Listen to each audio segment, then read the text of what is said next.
disruptive. America that I fought. Weird thing to happen. Hello, one and all. Welcome to this edition of Kitz Corner. It's been a fantastic day so far.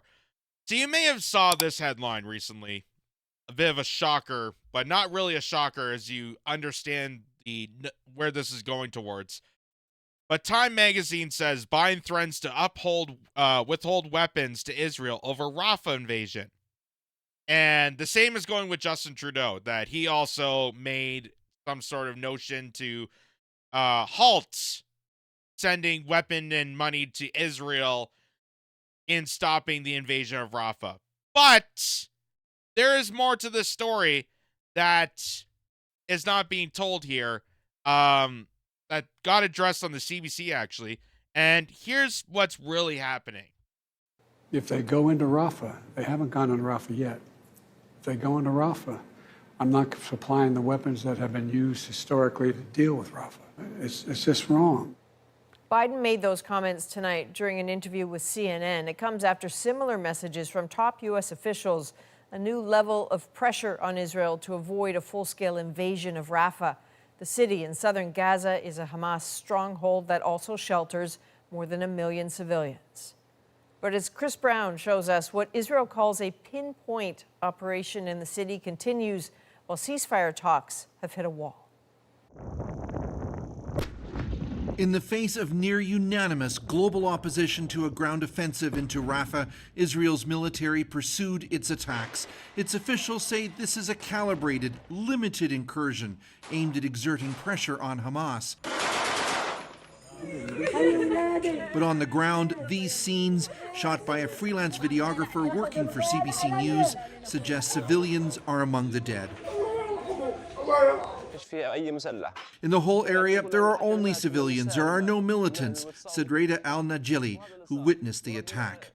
For the first time, a senior U.S. official acknowledged publicly that the U.S. has withheld a shipment of ammunition to Israel to send a message not to go any further. Israel shouldn't launch a major attack into Rafah without accounting for and protecting the civilians that are in that battle space.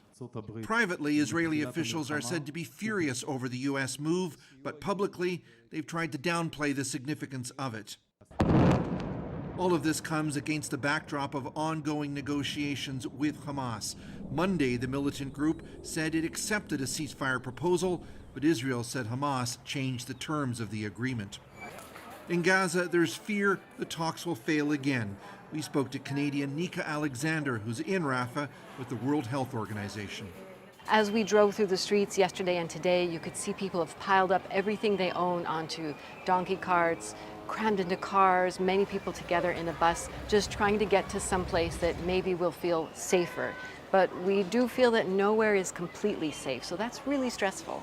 While aid trucks, which had been unable to enter Gaza for several days, began moving again, Alexander says the flow of medical supplies and fuel for generators has reduced to a trickle, adding to a sense of impending doom.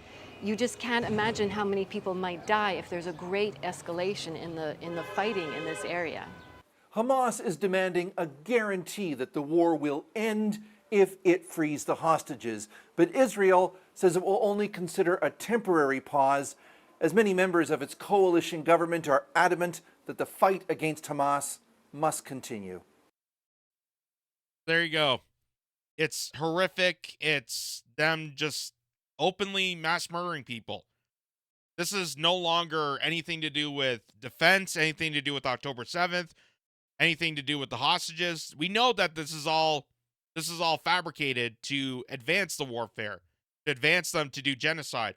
They needed some sort of situation to put pressure, to put leverage on the fact that Israel wanted to invade into Gazan territory. And they did. They found the means to have leverage. They're now using hostages as collateral to open murder as many people as possible. And we are paying for it. Our tax dollars, all of our funding, the lobby groups, the allied nations of Israel is paying for the slaughter of many innocent civilians that got caught up in this and did not need to die. And I know people that are very pro-Israel, very Zionist-like, that would, say, "Well, Jay, it's a war. People die in war. It's part of life. You got to deal with it." And to that response, I say, should we just let mass murderers then roam free? Why even have laws on murder then? Because death is a part of life. And if people are going to die anyway, why do we even have laws on murder? Why have laws on anything? That's kind of why we try to prevent war, that more people have the chance to live. And these are also the same pussies that will never actually fight in a war and don't even know what war is like. But they probably seen Top Gun or Transformers or whatever fucking blockbuster movie to think that war is so awesome. Yeah, I play Call of Duty like 8 times a week, so I know I'm ready, I'm tough. But they'll never actually know what a real war situation is. So, it's horrible in many different ways. But here is the real story that they're not telling you about. Because after they said that, oh, we're going to pressure Israel not to send weapons to them because of them intervening into Rafah, well, this is from May 7th. Biden gave Netanyahu the green light to capture Rafah crossing. Oops. Do you see how this is all a strategic lateral move? Do you see how there's no resistance? Do you see how this is played out to pander? So this is from antiwar.com by Dave DeCamp. He writes up that President Biden and Israel Prime Minister Benjamin Netanyahu discussed Israel's plans to capture the Rafah border crossing in southern Gaza before the Israeli military launched the operation, Axios reported on Tuesday. The report said that the operation did not cross Biden's red line, although it's unclear if the U.S. actually had set red lines for Israel, probably not. U.S. officials have not said they oppose to a major operation in Rafah, since it would incur huge civilian casualties. But the capturing of the border crossing will have a devastating impact on civilians, since it will cut off vital aid deliveries, and it's very unclear if they will resume, which is what they've been doing. That's the whole time they've been cutting off aid to innocent civilians, which is a war crime. Israel is committing a war crime. It's illegal. A senior Israeli official told Axios that during the call with Netanyahu, Biden did not pull the handbrake on the capture of Rafah crossing during the call. The U.S. officials say Biden did not view the current Israel operations as a breaking point in relations. On Tuesday, White House National Security Council spokesperson John Kirby said the U.S. was not opposed to the operation. We've been very consistent in our concerns of a major ground operation in Gaza that would be a great risk to the refugees that are still there. And nothing's changed about that, Kirby said. The Israelis have told us that that's not what this is. Again, it's like getting your information from the convicted killer. You know, I'm getting my intel from the person that's doing the mass murder on making sure that the mass murder is okay. He said that Israel assured the U.S. that the operation was a limited scope, scale, and duration and aimed at cutting off Hamas's ability to ship arms across the Rafah border. Israel tanks and soldiers took the border crossing as Israeli strikes pounds the city of Rafah, killing at least 23 Palestinians, including 5 women and 6 children. And of course, that was from May. So that's from the 7th. Yeah, May 7th. So that number has extensively increased since me reading this and watching this. So, again, this is a whole operation. This is a whole operation from the get-go. And as horrific it is, and I feel, and, you know, I have such devastation for all the lives that are affected by this, because like any war that goes on in this world, we are not in control of it. We have no say in this. We are the collateral. We are the sacrificed. And it's really the leadership roles. It's the elites and the aristocrats and the the oligarchy that is manufacturing these wars to put us in harm's way. They're the ones cultivating all these different ploys and scenarios and tactics and munitions and different rollouts to get us to slaughter each other. And they've been doing that for decades. They've been doing that for years all across the world. And this is no different. This is no different. Absolutely no different. But they still want to assure you that this is the biggest proportion ever. That this is the biggest thing you have to worry about. As told by Senator Lindsey Graham, because as you know, the biggest war con in America, Lindsey Graham, who was pushing for the Ukrainian war, who was pushing for cutting off President Trump from the Republican Party, because Trump is a bit, he is a wild card and reveals a lot of the truth about the war machine. He revealed that we're having troops in Syria to guard the oil. He told us that the whole point of him invading Venezuela was for the oil. It wasn't for humanitarian causes. It wasn't for the people. It wasn't for any of the tactics that the CIA told him to say. He just blurted out the truth.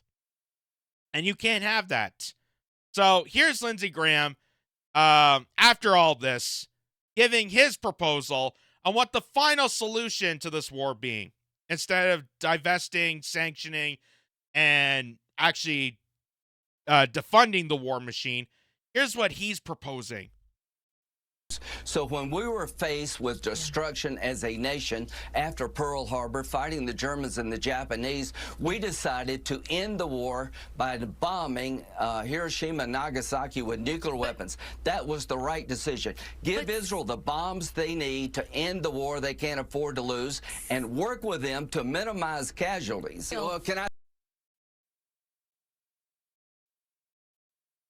I just want to repeat what he said to make sure it's clear to people. We have to give Israel bombs to bomb Palestinians, and then after they've been bombed, work with them to reduce the casualties so that they're minor casualties. Lindsey Graham has no fucking idea how a bomb works. I'll tell you that. Because when you place a bomb and it detonates and destroys, you're not going to get minor casualties. This is how you know that this is a schmuck who is preaching for war, but never has actually acted in war. He has never defended anything. He has never been in the front lines. This is what Jesse Ventura would say is a chicken hawk. That he is so ghoulish that wants to see destruction and chaos and destroy all the buildings in Gaza and in Russia and other parts that he wants to invade.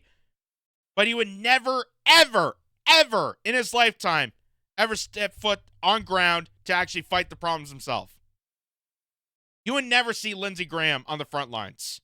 You will never see anybody preaching the most for war on the front lines of defending their actions.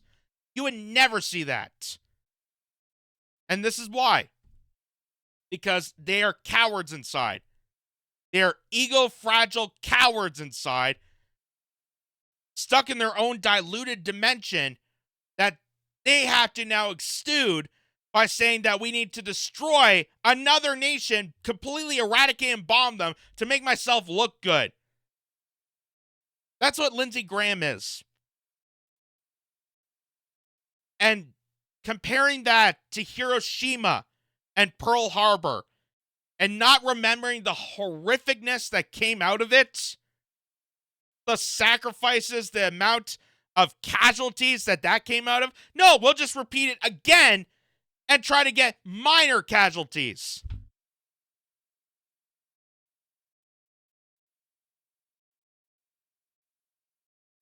This is again, we are ruled by complete psychopathic clowns. And the fact that NBC, the fact that this is on Meet the Press and they're trying to get insight from Lindsey Graham, who doesn't know a goddamn thing about bombs. And you're allowing him airtime to say we got to bomb Gaza. That's the only solution. It's ridiculous. But I think the anchor is about to kind of step back and scold a bit of Lindsey Graham. I don't know what. Say this: why is it okay for America to drop 2 nuclear bombs on Hiroshima and Nagasaki to end their existential threat war? Why was it okay for us to do that? I thought it was okay to Israel do whatever. It wasn't. It wasn't. But we did it anyway.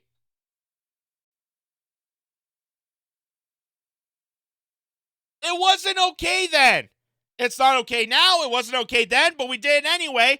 And that is why we have a remembrance on that horrific day for both the people in Japan that were massacred by that and the people in the United States to remember how horrific it was so we never repeat the same goddamn mistake.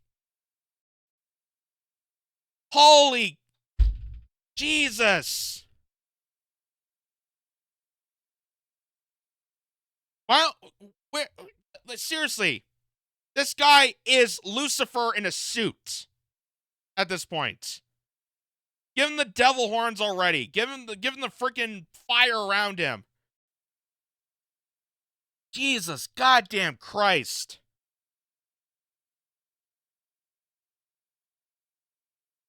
Let's just nuke Gaza. Nothing can be wrong with that. Then the war will be over.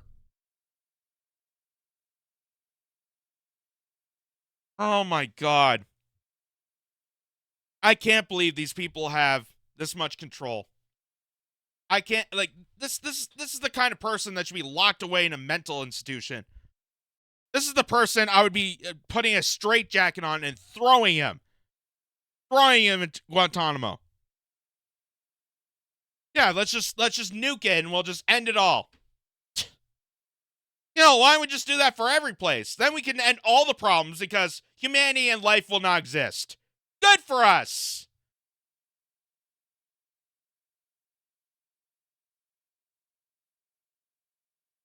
This is why it comes down to us. This is why people are protesting. This is why we have to shut down the entire system.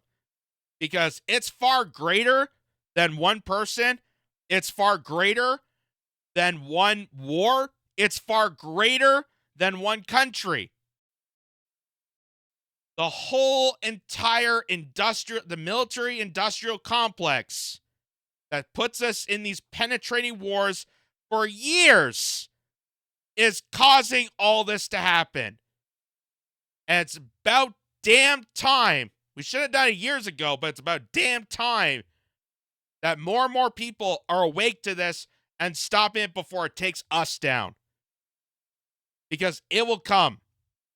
There will be a day, there will be a time where if we don't stand up and protect the peace and innocence and the lives of Palestinians, it's going to come down to you.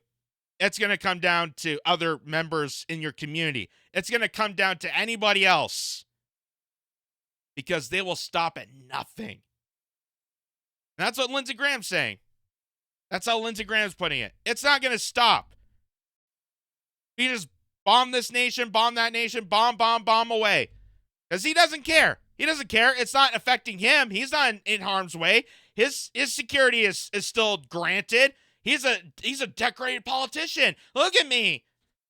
I can say as much bloodshed as I want. It's not going to affect me because I'm not in harm's way. I'm not going to be impacted.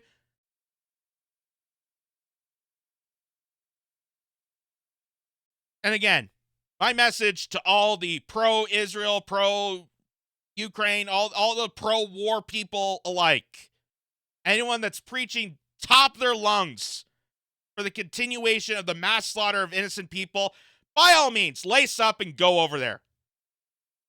By all means, get off your fat fucking asses, get up and fight it. I'm sick and tired of your asses going on social media screaming at other people that just want civility, that just want peace. They just want to return to a point where human beings acted like human beings. And if you want a mass massacre, go right ahead. Go over there and fight. Practice what you preach. You goddamn bloodthirsty fucking cowards. Because people like me, we're trying to solve our own crises. We're trying to solve other means that's affecting a lot more people than your imaginative warfare-like scenarios that are playing in your head. People like Lindsey Graham should be in a mental institution, not in freaking Congress or being a senator. Just absolute disgrace.